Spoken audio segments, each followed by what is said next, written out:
Hello everyone, welcome to Vikas talent classes.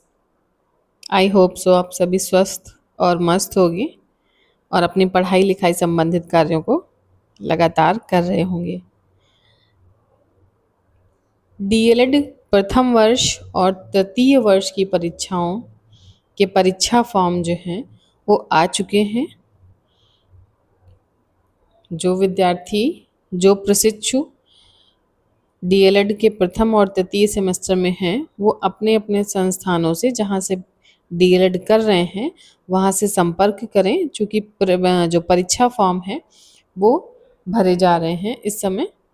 और परीक्षा form भरने के लगभग 1 वीक, एक हफ्ते के अंदर आपको परीक्षा की तारीख घोषित कर दी जाती है और परीक्षाएं जो आपकी लगभग 20 से 25 दिनों के अंदर हो जाती हैं।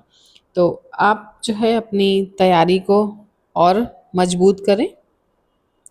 मैंने जो डीएलएड में तृतीय सेमेस्टर का क्रियात्मक शोध एवं नवाचार जो पेपर है उसको मैंने पूरा करा दिया है और आज से ये समावेशी शिक्षा का अति लघुत्तरी का सेक्शन जो है वो शुरू किया है। आज संभवतः आज या कल 2 वीडियो लेक्चर में आपको अति लघुत्तरी का पूरा जो है टॉपिक कॉन्सेप्ट के साथ में मिल जाएगा और जिससे कि आप जो है उसके थ्रू आप अपने लघुत्तरी भी प्रश्न कर सकते हैं और बहुविकल्पी तो आप आसानी से कर सकते हैं।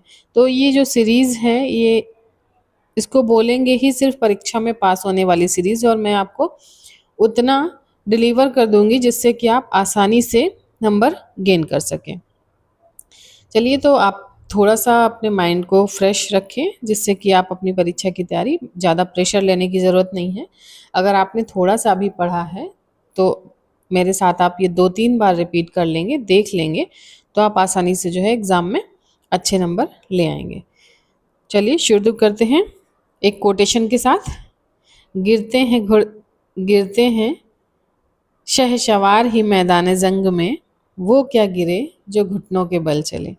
तो बिल्कुल भी डरने की ज़रूरत नहीं है। परीक्षा आज हो या कल हो, आप अपनी तैयारी को करते रहिए। हाँ, लेकिन मैक्सिमम टाइम जो आपके पास मिलेगा वो सिर्फ और सिर्फ 25 दिन, इससे ज़्यादा आपके पास टाइम नहीं है। ठीक है, चलिए शुरू करते हैं। एजुकेशनल, शैक्षिक समावेशन को परिभाषित कीजिए। क्या होता है शैक्षिक समावेशन? क्या होता है? Just minute.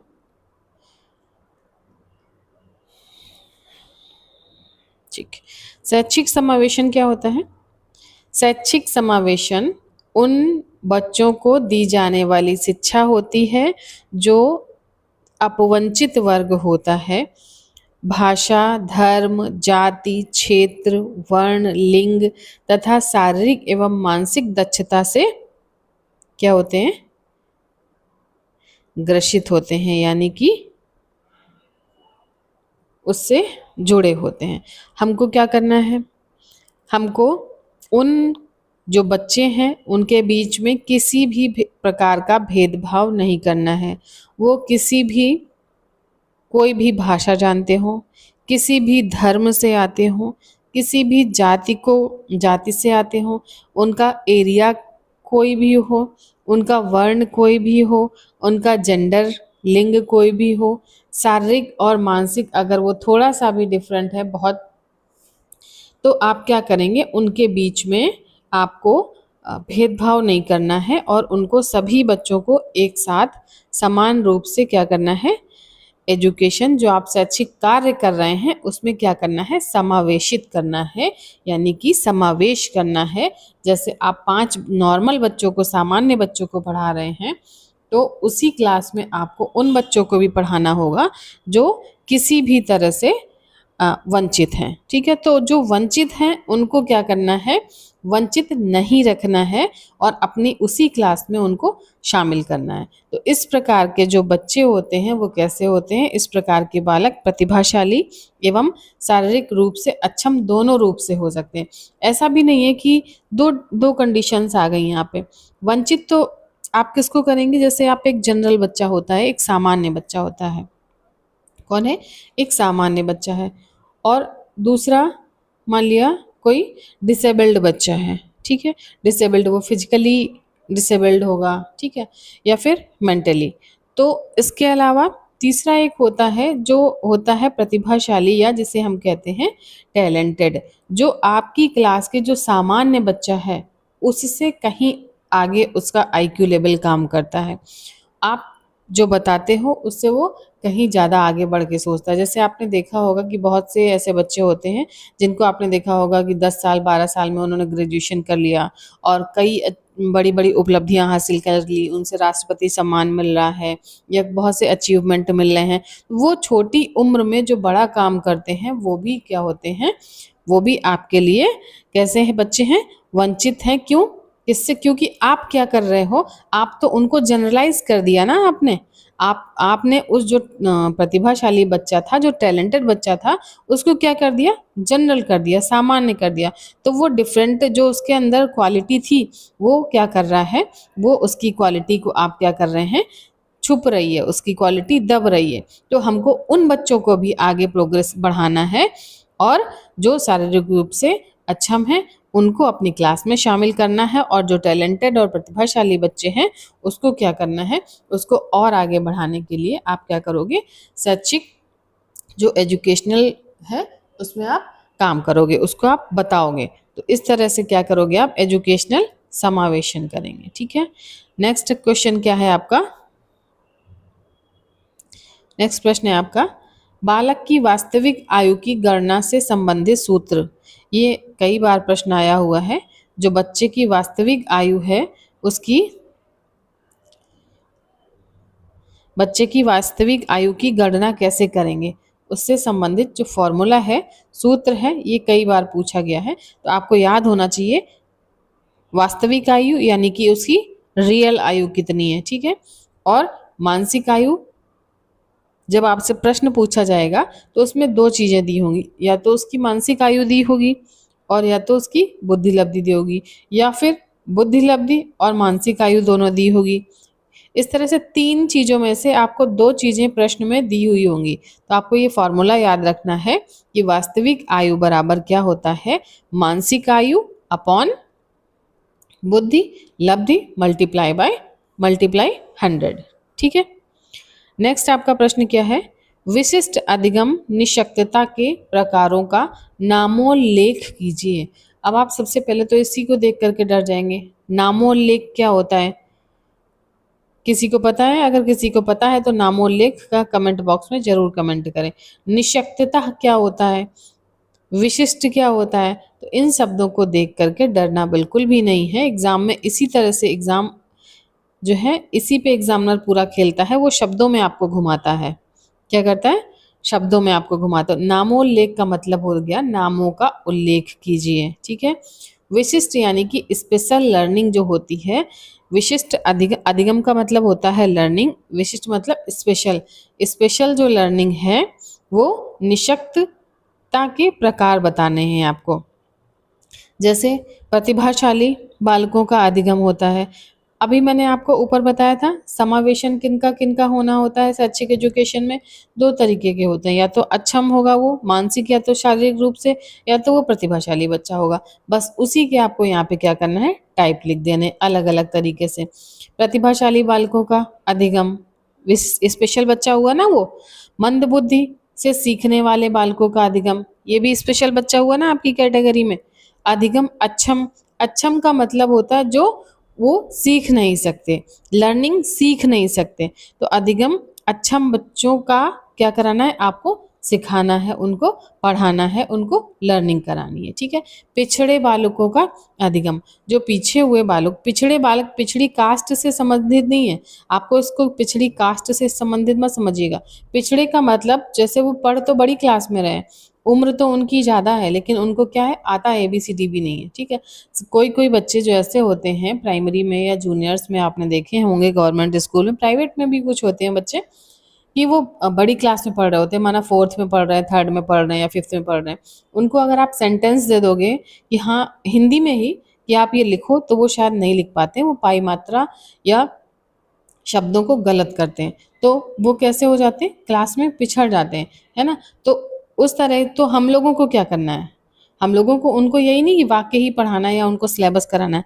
हम लोगों को एक टीचर का रोल क्या होता है कि उसको क्या करना है, बच्चे को सेंटर में रखना है, चाइल्ड को सेंटर में रखना है। हमको सेंटर में किसको रखना है, चाइल्ड को। तो जो चाइल्ड को हमको सेंटर में रखना है, तो टीचर क्या करेगा, उस बच्चे को अपनी, ये नहीं कि मैं थर्ड में पढ़ा रहा हूँ तो मैं आपको ABCD नहीं पढ़ाऊंगा, पहले आप उस बच्चे की कैपेसिटी बिल्ड करोगे। कहाँ से, धीरे धीरे उसको मोटिवेट करोगे। अच्छा ABCD लिखो, छोटा बड़ा लिखो, फिर 2 शब्द लिखिए, फिर मात्राएं बताइए। इस तरह से उसको धीरे धीरे आप उठा करके कहाँ, थर्ड क्लास या फोर्थ में, जिस क्लास में पढ़ रहा हो उसके लेवल तक लाना किसका काम है, एक टीचर का काम है। तो ये 4 काम आपके हो गए, ठीक है।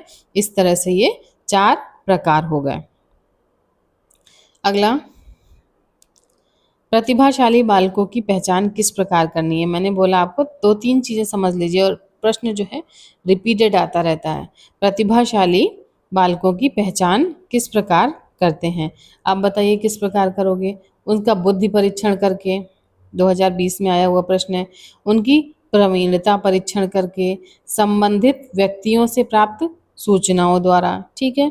तो किसी भी तरह से कर सकते हैं। जो उनकी उपलब्धियां हैं उनके परीक्षण द्वारा आप कर सकते हो, और सृजनात्मकता परीक्षण द्वारा आप कर सकते हो, किस तरह से क्रिएटिविटी उसके अंदर है या नहीं। या फिर आप उसका क्या कर सकते हो, इंटरव्यू लेकर के आप उसकी बच्चे की, प्रतिभाशाली बच्चे की क्या कर सकते हैं, पहचान कर सकते हैं, ठीक है। ये मोस्ट इम्पॉर्टेंट प्रश्न है और आपका यूपी टेट के लिए स्पेशल है, यूपी टेट या फिर सी टेट में। बायोनिक्स क्या होता है, बायोनिक्स क्या होता है, कृत्रिम अंगों के निर्माण की जो टेक्निक होती है उसे हम क्या कहते हैं, बायोनिक कहते हैं, ठीक है। क्या कहते हैं, बायोनिक। आपने देखा होगा जिनके हाथ या पैर या कोई भी पार्ट होता है वो कट जाता है या किसी एक्सीडेंटल कंडीशन की वजह से वो हट जाता है, उसकी जगह पे क्या करते हैं, प्लास्टिक का पैर लगाते हैं। जो उनको क्या कहते हैं, जो वो दूसरे पैर लगे होते हैं, जो हमारे रियल नहीं होते, वो क्या होते हैं, कृत्रिम होते हैं, ठीक है। जो प्राकृतिक नहीं होते वो क्या होते हैं, कृत्रिम। कृत्रिम का मतलब होता है बनावटी या नकली, ठीक है।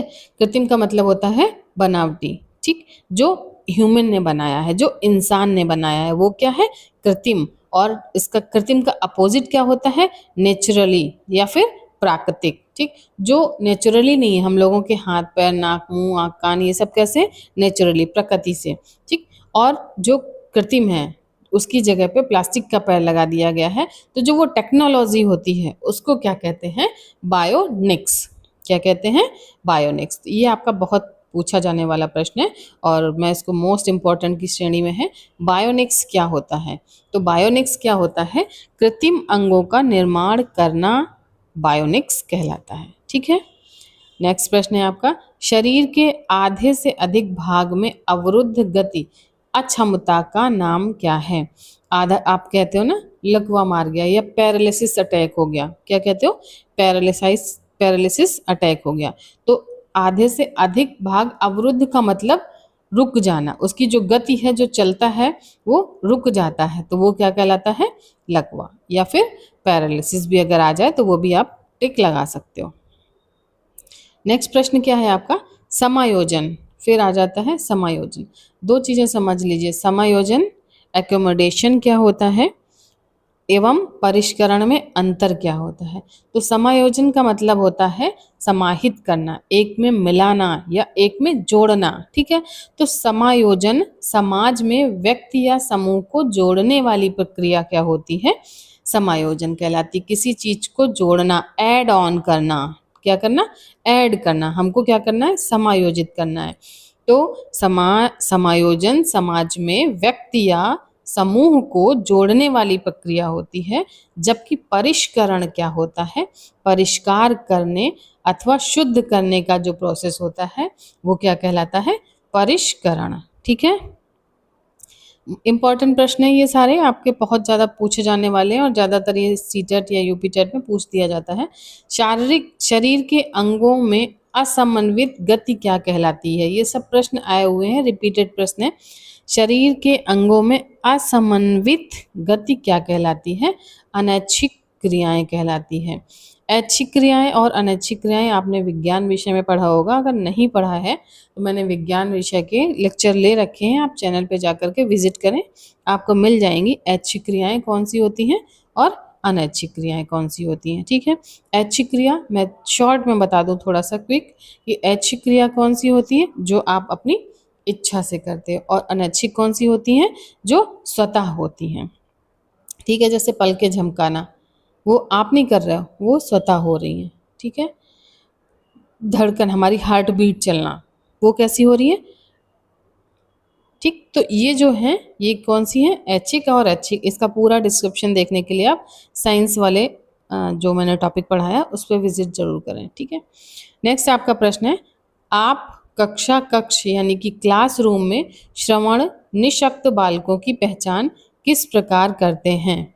तो किस प्रकार हमें बालकों की पहचान करनी, श्रवण यानी कि सुनना, श्रवण यानी कि सुनना, मतलब सुनने में जो कमजोर बच्चे हैं उनकी पहचान आप किस प्रकार करोगे। ठीक है, तो क्या करोगे आप, क्लास में श्रवण निशक्त बालक एक तरफ सिर झुकाकर सुनने का प्रयास करते हैं। ठीक है, उसमें एकाग्रता तथा निरंतरता की कमी होती है। जब वो बात आपकी सुन ही नहीं रहे होते हैं तो उनमें क्या होता है, कंसंट्रेशन और कंटिन्यूटी नहीं होती है। ठीक है, नेक्स्ट क्या है, श्रवण निशक्त बालक जो है शिक्षक से बार बार प्रश्न दोहराने के लिए कहते हैं, सर एक बार और, मैम एक बार और रिपीट कर दीजिए। तो उनको क्या होता है, हियरिंग प्रॉब्लम्स होती हैं। हो सकता है कि कुछ बच्चों को हियरिंग प्रॉब्लम, आप कोई बच्चा आपकी क्लास में बार बार पूछ रहा है तो आप ये मत समझिए उसको हियरिंग प्रॉब्लम है।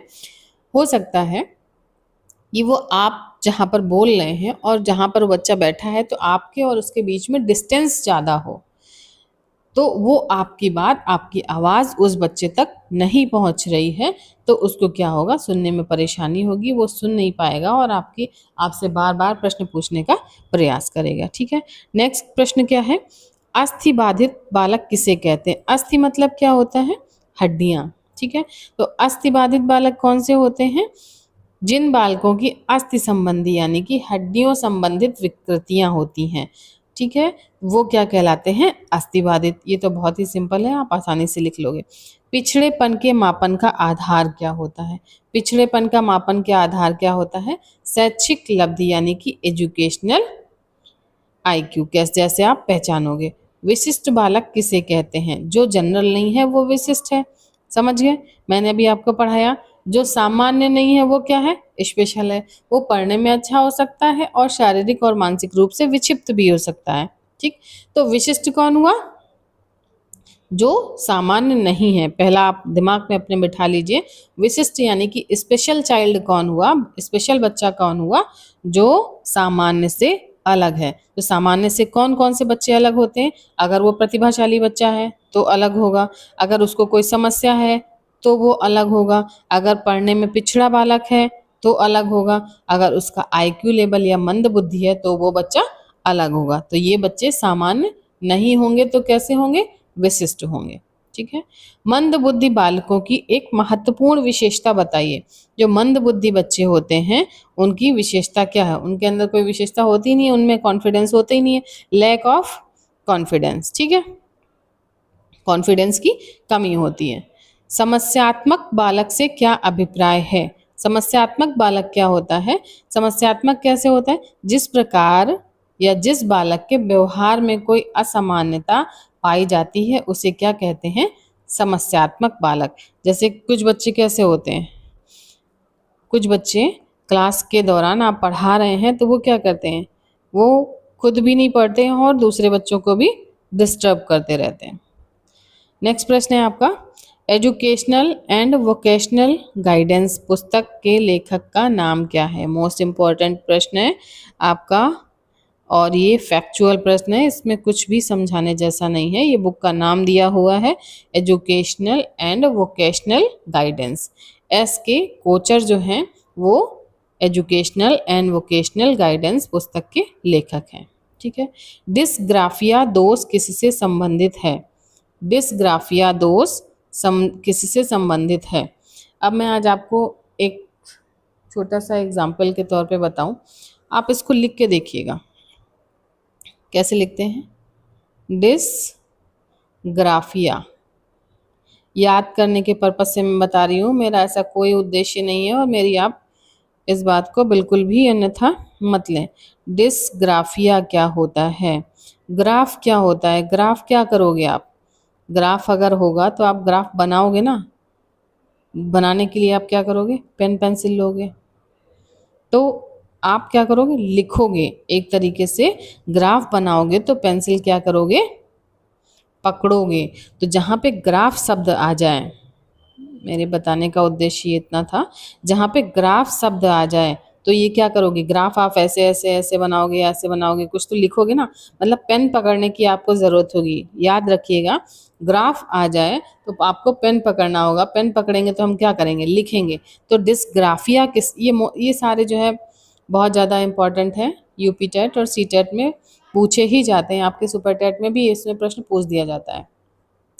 तो डिस्ग्राफिया, जहाँ पे ग्राफ बनाने की बात आ जाए तो आप लिखने से संबंधित दोष है। मोस्ट इम्पॉर्टेंट है ये सारे। डिसलेक्सिया, ये पढ़ने से संबंधित है। ये कैसा दोष है? जिसमें पढ़ने से, जैसे बहुत बच्चे क्या होते हैं, रा को ला पढ़ते हैं। उनसे कहो रस्सी तो वो कहेंगे लट्टी, है ना। उनसे कहो रा तो वो कहेंगे वाह। तो ये जो पढ़ने में विकार होता है वो कैसा होता है? डिसलेक्सिया कहलाता है। और डिसग्राफिया जो होता है लिखने में, आप कहोगे बच्चे से बी बनाओ, आप कहेंगे बच्चे से स्मॉल बी बनाओ, तो वो बना देता है डी। ये कैसा हो गया? डिसग्राफिया। आप लिखने से संबंधित हो गया। जो पढ़ने से संबंधित हो गया, वा को बा लिख देना, माँ को भा लिख देना, है ना।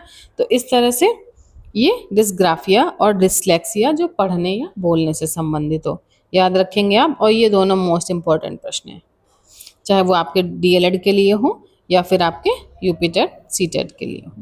नेक्स्ट प्रश्न है आपका, N enriched curriculum for rapid clearance an enriched curriculum for rapid clearance पुस्तक के लेखक कौन है? ये 2019 में प्रश्न आया हुआ है। ये हॉलिंगबर्थ है। ठीक है। नेक्स्ट प्रश्न, प्रश्न नंबर 20 क्या कहता है? प्रतिभाशाली बालक किसे कहते हैं? प्रतिभाशाली बालक किसे कहते हैं? तो जिन बालकों की बुद्धि लब्धि कितनी होती है? 140 से अधिक होती है, उन्हें हम क्या कहते हैं? प्रतिभाशाली बालक कहते हैं। यानी कि उनका आईक्यू लेवल 140 प्लस होता है, तो हम क्या कहते हैं? प्रतिभाशाली बालक। प्रश्न नंबर 21 क्या है? पिछले वन के कोई दो कारण मैंने अभी बताया, वो शारीरिक और मानसिक, दो आप लिख दीजिएगा। नेक्स्ट आपका अपवंचित वर्ग, फिर से वही बार बार रिपीटेड प्रश्न आ रहा। अपवंचित वर्ग कौन से हो जाएगा? जिस बच्चे का किसी भी कारणवश विद्यालय में नामांकन या विद्यालय में एडमिशन नहीं हो पाया है, तो वो क्या हो गया? शिक्षा से वंचित रह गया। यानी कि उसको शिक्षा एजुकेशन नहीं मिल पाई, उसका कारण कुछ भी हो सकता है। तो इस तरह के जो बच्चे होते हैं वो क्या कहलाते हैं? अपवंचित वर्ग। जैसे इस समय क्या हो रहा है, जो प्राइमरी सेक्शन में एजुकेशन एडमिशन लेने के लिए क्राइटेरिया में है कि आप आधार मस्ट कर दिया है उन्होंने, और आधार उस बच्चे का आधार होना चाहिए।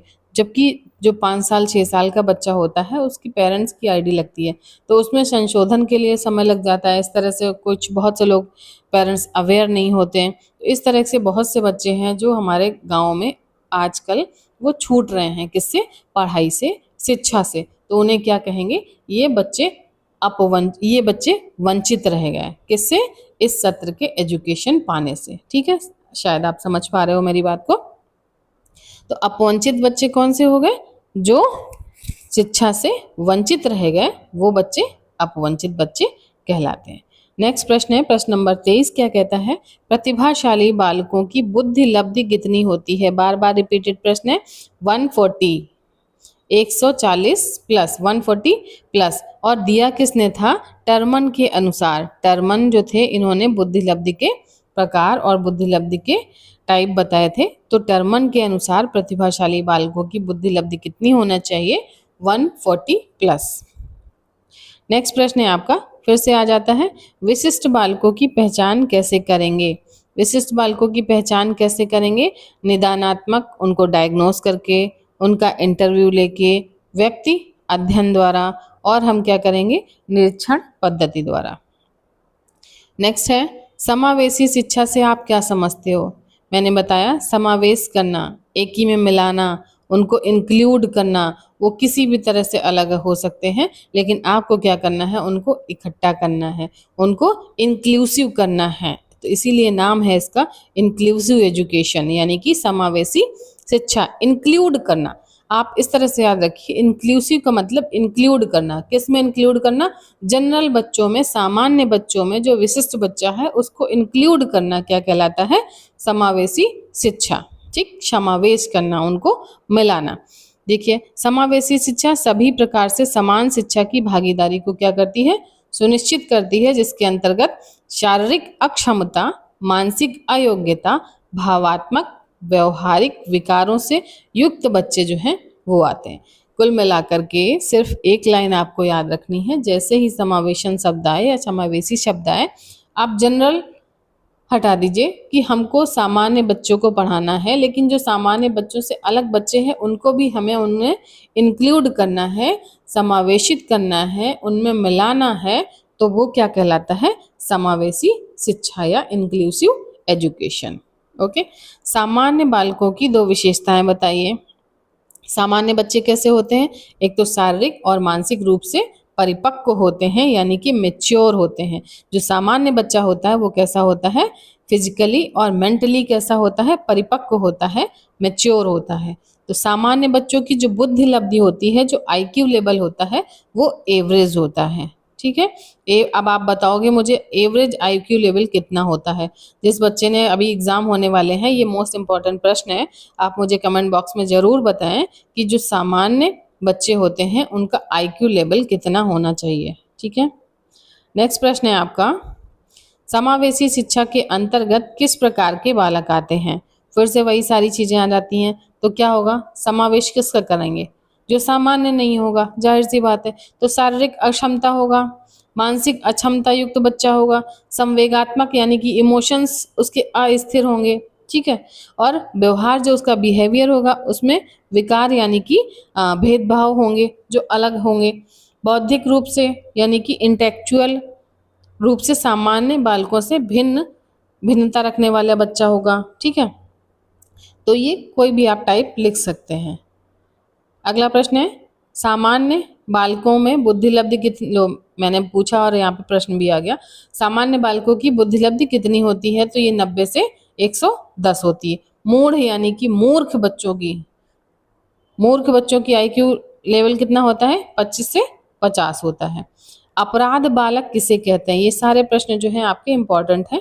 अपराध बालक किसे कहते हैं, जब किसी बालक द्वारा समाज विरोधी, जो समाज है उसका विरोध किया जाए, उसका जो समाज है, सामाजिक जो चीजें हैं उनका विरोध किया जाए, तो वो बच्चा कैसा कहलाता है, बाल अपराधी कहलाता है। जैसे वो क्या करता है, शांति भंग करता है, जो नियम कायदे कानून होते हैं उनका उल्लंघन करता है, तो वो क्या कहलाता है, बाल अपराध कहलाता है। पिछड़े बालक से आप क्या समझते हो। पिछड़े बालक मैंने भी बताया, जो बच्चे सामान्य नहीं हैं वो क्या हैं, पिछड़े हैं। पिछड़े बालक वे होते हैं जो शैक्षिक उपलब्धियों में औसत बालकों से पिछड़ जाते हैं। जो सामान्य से पीछे हैं वो पिछड़े बालक हैं। सामान्य बालकों में कौन सी मानसिक भिन्नताएं होती हैं, तो सामान्य बालकों में मानसिक भिन्नताएं कौन सी होती हैं, उनकी आईक्यू लेवल कितना होता है, 90 से 110। सामान्य बच्चों की जो समस्या होती है वो मौलिक रूप से विचार करने की क्षमता होती है। ठीक है, शिक्षक प्रशिक्षुओं को प्रशिक्षण अवधि में समावेशी शिक्षा पर आधारित प्रशिक्षण के 2 उद्देश्य लिखने हैं। आप आराम से लिख लोगे, मैंने इतनी बार ये सारे प्रश्न रिपीट करे हैं कि आप आसानी से लिख लोगे अगर आप सुन रहे हैं तो। असमर्थ और विशिष्ट योग्यताधारी बच्चों को जीवन की चुनौतियों का सामना करने के योग्य बनाते हैं। ठीक है, दूसरा क्या लिखोगे, असमर्थ तथा विशिष्ट योग्यताधारी बालकों को शिक्षा प्रदान करके देश की मुख्य धारा से जोड़ते हैं। नेक्स्ट प्रश्न क्या है, मध्यम रूप से दृष्टिबाधित व्यक्ति के नेत्रों के देखने की क्षमता कितनी होती है। ये इंपॉर्टेंट प्रश्न है आपका, वेरी इंपॉर्टेंट। माध्यम आंशिक रूप से दृष्टिबाधित बच्चों को देखने की क्षमता कितनी होती है, 20 और 17 तथा 20 200 के बीच मानी जाती है। अगला प्रश्न है, आंशिक रूप से शारीरिक अक्षम बालकों के प्रकार क्या हैं? जो शारीरिक अक्षम होंगे वो कैसे होंगे? या तो दृष्टि बाधित होंगे, या तो वाणी बाधित होंगे यानी कि बोलने में समस्या होगी, या तो श्रवण या उनको सुनने में समस्या होगी, या तो वो हाथ पैरों से यानी कि अस्थि बाधित होंगे। तो कितने होंगे? 4। या तो दृष्टि देखने में बेकार होंगे, या तो वो बोलने में असमर्थ होंगे, या तो सुनने में असमर्थ होंगे, और वो चलने फिरने में यानी कि उनकी हड्डियों में प्रॉब्लम होगी। नेक्स्ट प्रश्न क्या है? असुविधा संपन्न समूह के अंतर्गत किस समूह के बालक आते हैं? असुविधा संपन्न समूह के अंतर्गत किस समूह के बालक आते हैं? तो किस समूह के बालक आते हैं? जैसे कि श्रमिक, अनाथ, अत्यधिक निर्धन जो बच्चे होते हैं वो असुविधा संपन्न समूह के बच्चों के अंतर्गत आते हैं, जिन्हें हम क्या करते हैं, जिन्हें बुनियादी सुविधाएं भी प्राप्त नहीं होती, जो बेसिक नीड भी पूरी नहीं कर पाते, रोटी कपड़ा और मकान। ठीक है, तो वो कैसे बच्चे कहलाते हैं? असुविधा संपन्न समूह से बच्चे आते हैं। नेक्स्ट, वंचन क्या है? वंचन, वंचन क्या होता है? वंचन क्या होता है? वंचन वह प्रक्रिया है जिसमें व्यक्ति को किसी महत्वपूर्ण आवश्यकता से दूर रहना पड़ता है। शिक्षा में वंचन से, मैंने बोल रही हूँ ना बार बार, वंचित वंचित वंचित, तो वंचित का जो मूल शब्द हो गया वो आ गया वंचन। ठीक है, तो आप जो आपको चाहिए वो आपको नहीं मिल रहा है तो आप क्या हो गए? उससे वंचित हो गए। तो वंचन का अर्थ क्या हो गया? जो आपकी आवश्यकता से दूर रहना पड़ता है वो क्या कहलाता है? वंचन या वंचित आप रहे। तो वो बच्चे हैं शिक्षा से दूर हैं, उनको शिक्षा नहीं मिल रही है तो कैसे हो गए? वो शिक्षा से वंचित हो गए। वो कपड़े नहीं मिल रहे हैं तो कैसे हो गए? कपड़ों से वंचित हो गए। आजकल बच्चों को मोबाइल और टैबलेट और लैपटॉप चाहिए, जो नहीं मिल रहा तो वो क्या हो गए? लैपटॉप मोबाइल से वंचित हो गए। कुछ बच्चों को खाना भी नहीं मिलता तो वो क्या हो गए? खाने से वंचित हो गए। ठीक है, तो वंचित का मतलब जो आवश्यकता है उससे दूर रहना या वो चीज उनको ना मिलना, वो क्या कहलाता है? वंचित या वंचन। नेक्स्ट है, श्रवण विकलांगता के प्रकार कितने होते हैं? श्रवण विकलांगता क्या होती है? श्रवण विकलांगता के कितने प्रकार होते हैं? सुनने में जो असमर्थ होते हैं, श्रवण मतलब सुनना। कुछ लोग होते हैं कम सुनते हैं, कुछ लोग होते हैं मंद श्रवण बाधित होते हैं, कुछ लोग होते हैं गंभीर, उनको बिल्कुल भी नहीं सुनाई पड़ता, और कुछ लोग होते हैं पूर्ण। तो 4 प्रकार हो गए। कौन से? कम सुनने वाले, मंद यानी कि धीरे सुनने वाले। कम और मंद में डिफरेंस है, समझिएगा। कम सुनना मतलब उन्हें थोड़ा सुनाई देता, मंद मतलब धीरे सुनते हैं, वो ज़्यादा तेज आवाज़ नहीं सुनते, वो धीरे मंद। और गंभीर बाधित है, और पूर्ण पूरी तरह से वो सुन ही नहीं पाते हैं। नेक्स्ट है वाक दोष। वाक का मतलब होता है बोलना, जिनको बोलने में समस्या हो। वो क्या होते हैं? अपने विचार तथा भावों को ठीक प्रकार से अभिव्यक्त नहीं कर पाते, उनमें क्या होता है? वाक दोष होता है, जिसे हम कहते हैं वो हेजिटेट हो रहा है बोलने में, अपनी बात को कहने में, अपनी बात को बोलने में असमर्थ होता है, वो क्या होता है? वाक दोष होता है। वाक दोष के प्रकार कितने होते हैं? जैसे हकलाते हैं कुछ बच्चे क्या करते हैं? तुतलाते हैं, कुछ बच्चे देर से बोलते हैं, कुछ अंगीय वाणी जो उनके अंग होते हैं, पार्ट होते हैं, उनमें दोष होता है। कुछ कम सुनने के प्रकार से भी वो बोलने की समस्या उत्पन्न रहती है। और उच्चारण, जैसे कोई शब्द सही से नहीं बोल पाते, रा को ला बोलना, इस तरह से। अस्थिबाधित कैसे होते हैं? अस्थिबाधित जो हड्डियां जो से परेशान होते हैं, जो जिनकी हड्डियों से संबंधित कोई समस्याएं होती हैं, जैसे विकृत शारीरिक अंग होते हैं, मेरुदंड यानी कि रीढ़ की हड्डी में विकृतता होती है, पाँव पैर डिफरेंट होता है, विकृत नितंब होता है। कुल मिलाकर के उनको शरीर में जो हमारा बोन स्ट्रक्चर है, जो हमारी अस्थियों का स्ट्रक्चर है, संरचना है, उसमें कहीं से कुछ भी अगर डिफरेंट है तो वो क्या किस तरह के बच्चे कहलाएंगे? अस्थिबाधित बच्चे कहलाएंगे। ठीक है, नेक्स्ट प्रश्न है, अस्थिबाधित बालकों को किस प्रकार की शिक्षा दी जानी चाहिए? अस्थिबाधित बालकों को किस प्रकार की शिक्षा दी जानी चाहिए? तो जो अस्थिबाधित बालक होते हैं उनको प्रोजेक्ट विधि द्वारा, खोज विधि द्वारा, व्याख्यान यानी कि लेक्चर मेथड द्वारा, आगमन और निगमन विधि द्वारा, आगमन और क्या होता है, निगमन विधि क्या होती है, इंडक्टिव और डिडक्टिव मेथड द्वारा, मॉन्टेसरी विधि द्वारा, किंडरगार्टन प्रोसेस, अगर आप थोड़ा सा भी पढ़ रहे हैं, तैयारी कर रहे हैं, तो मुझे ये बताइएगा किंडरगार्टन विधि और मॉन्टेसरी विधि किससे संबंधित है और किन लोगों ने इनको दिया है या किन लोगों ने इनके द्वारा ये उसके खोजकर्ता कौन है। ठीक है, इकाई योजना क्या होती है, डाल्टन विधि जरूर बताइएगा। आदि विधियां की सहायता से शिक्षा दी जानी चाहिए। नेक्स्ट है आपका वाणी बाधित बालक कौन से होते हैं, बार बार वही प्रश्न रिपीटेड आ रहे हैं, जिनमें हकलाना, तुतलाना, डिस्लेक्सिया, देखिए लेक्सिया आ गया। ठीक है, अफेंजिया, वाक विलंब दोष से पीड़ित होते हैं, वो बोलने में असमर्थ होते हैं, वाणी बाधित होती है, ये इंपॉर्टेंट है। बैकवर्ड चाइल्ड, बैकवर्ड चाइल्ड किसकी पुस्तक है, ये सिरिल बर्ट की पुस्तक है। किसकी है, सिरिल बर्ट की। 50 से 60 बुद्धि लब्धि वाले बच्चों को किस श्रेणी में रखा जाता है, जो 50 से 60 बुद्धि लब्धि वाले श्रेणी कौन सी होती है, मूर्खों की श्रेणी होती है। कैसी होती है, मूर्खों की श्रेणी होती है। ठीक है, तो आप अपने आप को आज जज कर लीजिएगा कि आप कौन सी श्रेणी में आते हैं, मंद बुद्धि वाले में आते हैं, मूर्ख वाली में आते हैं, सामान्य में आते हैं या फिर प्रतिभाशाली में आते हैं। आप जिसमें भी आते हो आप कमेंट बॉक्स में ज़रूर कमेंट करके बताइएगा कि आपका आईक्यू लेवल क्या है। ठीक है, नेक्स्ट अल्फ्रेड बिने, नाम तो सुना ही होगा आपने। जिसने अल्फ्रेड बिने को नहीं सुना उसके पास बुद्धि ही नहीं होगी। ठीक है वीडियो काफ़ी लंबा होता जा रहा है, थोड़ा सा स्पीड में करते हैं। तो चलिए, अल्फ्रेड बिने कौन है, अल्फ्रेड बिने को आपने अगर नहीं सुना है तो इट मीन्स आपके पास बुद्धि नहीं है। ठीक है, तो अल्फ्रेड बिने ने पहला बुद्धि परीक्षण कब तैयार किया था, यानी कि अल्फ्रेड बिने ने क्या किया था, बुद्धि परीक्षण को दिया था।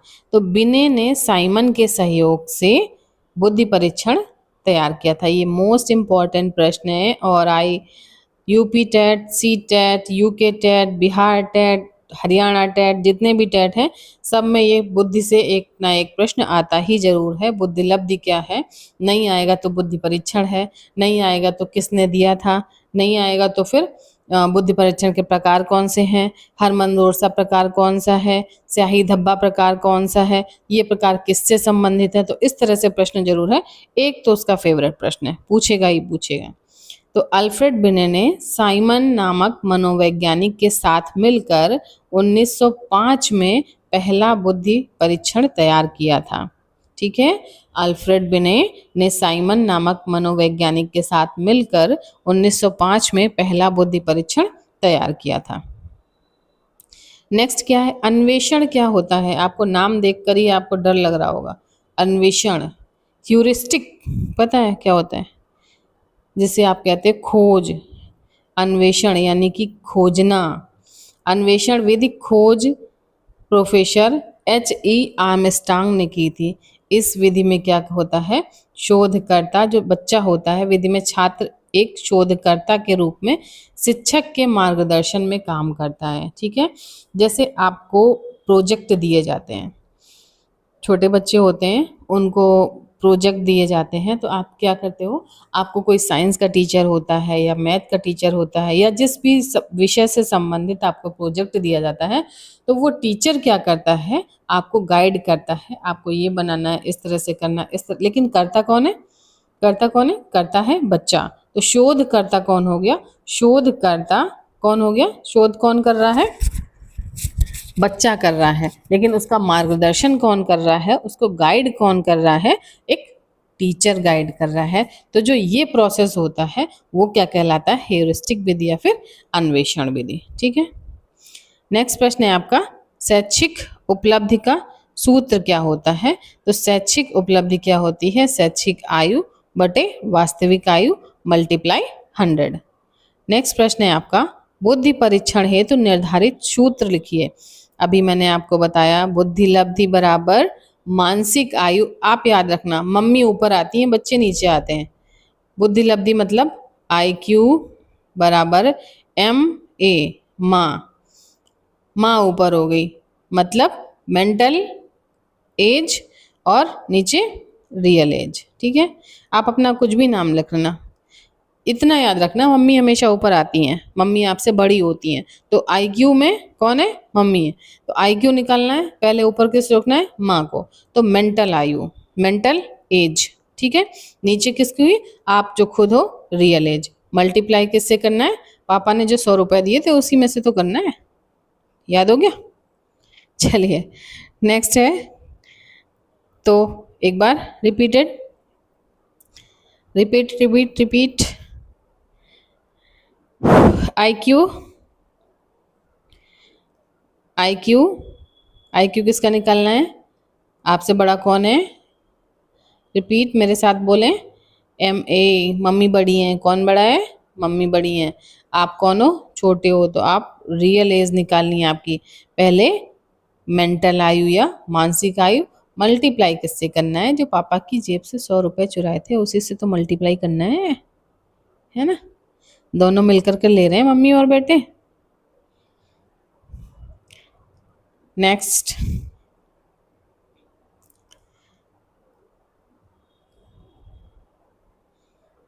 बोरियत हो रही होगी आपको मैं इसलिए आपको इस तरह की बात बोलती रहती हूँ बीच बीच में।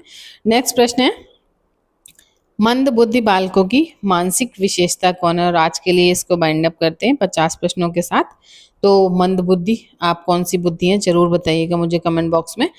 कौन सी बुद्धि है आपके पास? आप टैलेंटेड हैं, सामान्य हैं, मंद बुद्धि हैं, कम बुद्धि हैं, आपका आईक्यू लेवल क्या है? ठीक है, तो मंद बुद्धि बालकों की मानसिक विशेषताएं कौन कौन सी होती हैं?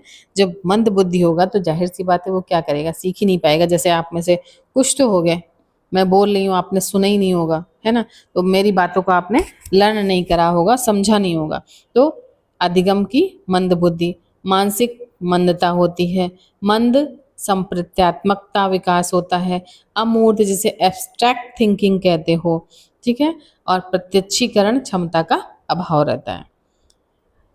मेरे द्वारा कही गई सारी बातें काल्पनिक हैं, इनका आपका रियल जीवन से कोई भी संबंध नहीं है। सिर्फ और सिर्फ मैंने ये सारी बातें कही हैं तो आपको ये चैप्टर या ये टॉपिक याद कराने के लिए कही हैं, इसलिए ये सभी बातें कॉल